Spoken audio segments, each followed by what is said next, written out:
Scott, you have a lot of moving parts over there. I like to remind everyone CBP, right smack in the middle of the economy of the United States. A lot of different areas. What are you focusing on as far as priorities for this year? Top two. So it'd probably shorten the segment significantly if I just said ditto to what everybody else has said. So I'll expand on a little bit of what Nate was talking about earlier.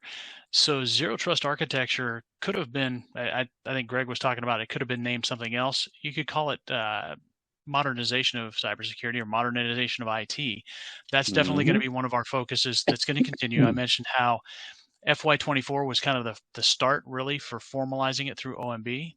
We're going to continue doing that. We've got a cybersecurity strategy that's from 25 to 29. We've been working through that.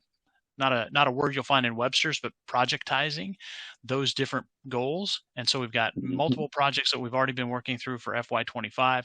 We're going to hit our stride on those. We're going to make sure that we hit the goals for not just OMB. So we'll check things with a pencil, but then we're going to make it checked with a Sharpie. I've said that many times before, is we want to make sure that we're doing it not just to check the box, but we're going beyond that. So that's one of the priorities, as Nate was talking about. The other one I'll touch on that's a little bit different than what's been said. It's not necessarily the top priority, but it is definitely one of them, and that's fostering cybersecurity collaboration. So Nate mentioned the DHS CISO Council. I've been parts of different organizations. I have to say that the CISO Council at DHS is probably the most collaborative that I've been involved in my entire career. That's now over 35 years, and it's great to work with partners. So Nate's a good one that I've been working with for the past 5 years. Shane Barney, before he decided to go private sector, and now his Hmm. successor, working with USCIS and all of the other components, and then especially with DHS headquarters, getting guidance from Hemant Baidwan, now CIO McCord. So understanding what their vision is, and we're aligning our cybersecurity strategy with the DHS strategy. So we're making sure that we're keeping in pace with that, but that collaboration, and not just within DHS, but with other federal agencies and other federal partners.